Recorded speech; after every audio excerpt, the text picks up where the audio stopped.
Hi, it's Matt Houghton here for Sound on Sound. I'm just continuing this series of videos on ReVoice Pro 3.2. What I want to show you here is what they call the APT process, which is the alignment process, if you like. It allows ReVoice Pro to extract the information from your guide track and apply those characteristics to your dubs. What I've got here is the 4 vocal parts that I brought in from a Cubase project. It's a track called So Easy by Christina Vane, so thank you for Christina for letting us use these for the demo. Let me just play it and you can hear how tight it is already. It's not badly sung, but there are sort of words which lag behind other ones and endings and so on. There's also different pitches in the parts, and as you'll hear at the very beginning, there's an extra word on the main lead, which is an and at the very beginning, and that will throw out the automatic process that we apply. I'll do that first, and then I'll take you through how you can do it with a little bit more success.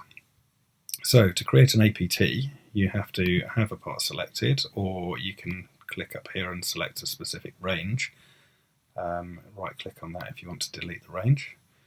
Then you go right click here to add a process. It tells you what to do. New APT, and then you need to select a preset. I've gone for tight timing only because I know that there are some different notes in some of these parts, which would mean that the pitch would be counterproductive. So tight timing only. We will be able to change that after we've performed the process. So don't worry if you think it's too tight. Then we need to select which track is our guide, which I've handily called guide.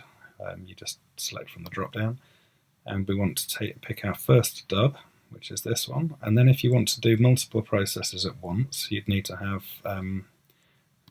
these areas, the fix offset and create multiple processes selected. Now this is telling me that I'm using the guide track for the information. I'm using Pt.1 for this process.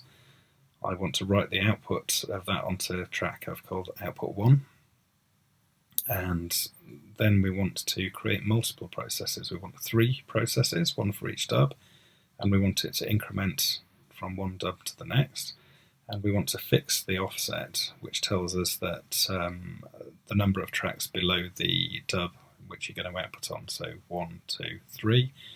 And from this one it'll be 1, 2, 3 to output 2 and 3 to output 3 for the last dub. Then you just hit new process. You see the cog whirring round, which is telling you it's rendering, and then our outputs are written onto those tracks. You can see the squiggly lines, and you can hear the pitch as I select a note. It sounds a bit horrible, but it's a useful guide when you want to retune the things manually.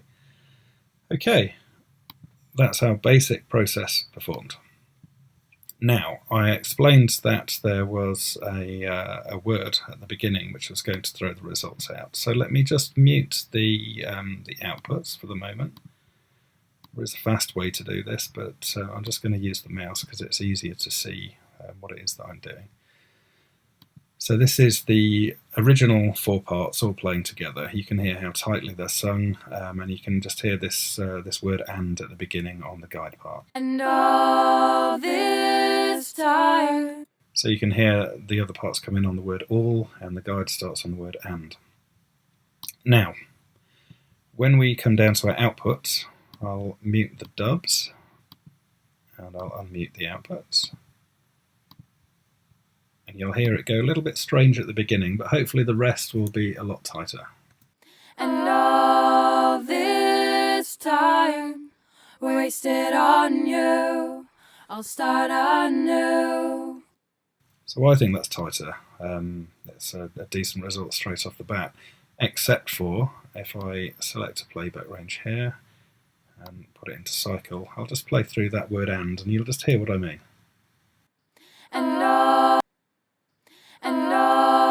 So it's pulled the word "all" from some of the dubs forward to match the "and" on the guide, which isn't what we want. Now, there are a couple of ways around this. One easy one, particularly if you've just got one part, is to, if you select the output, it will highlight the relevant process on the dub and the guide. And what we need to do is just shorten that process over here, and it should automatically shorten the guide as well. Shorten the output. So if I solo the guide and the output we've just changed, that should sound better.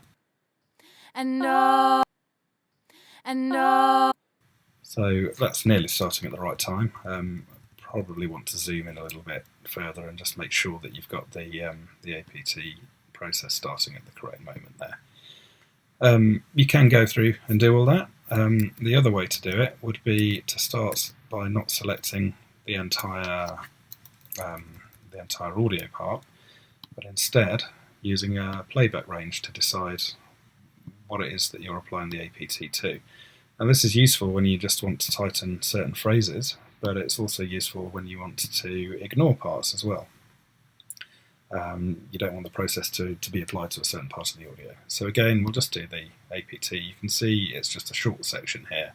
So we're going to align this short section of our dubs with the guide. Let's just tighten that a bit. There we go. That's pretty much where the word "or" starts. We've still got the settings from last time, so I can just apply that.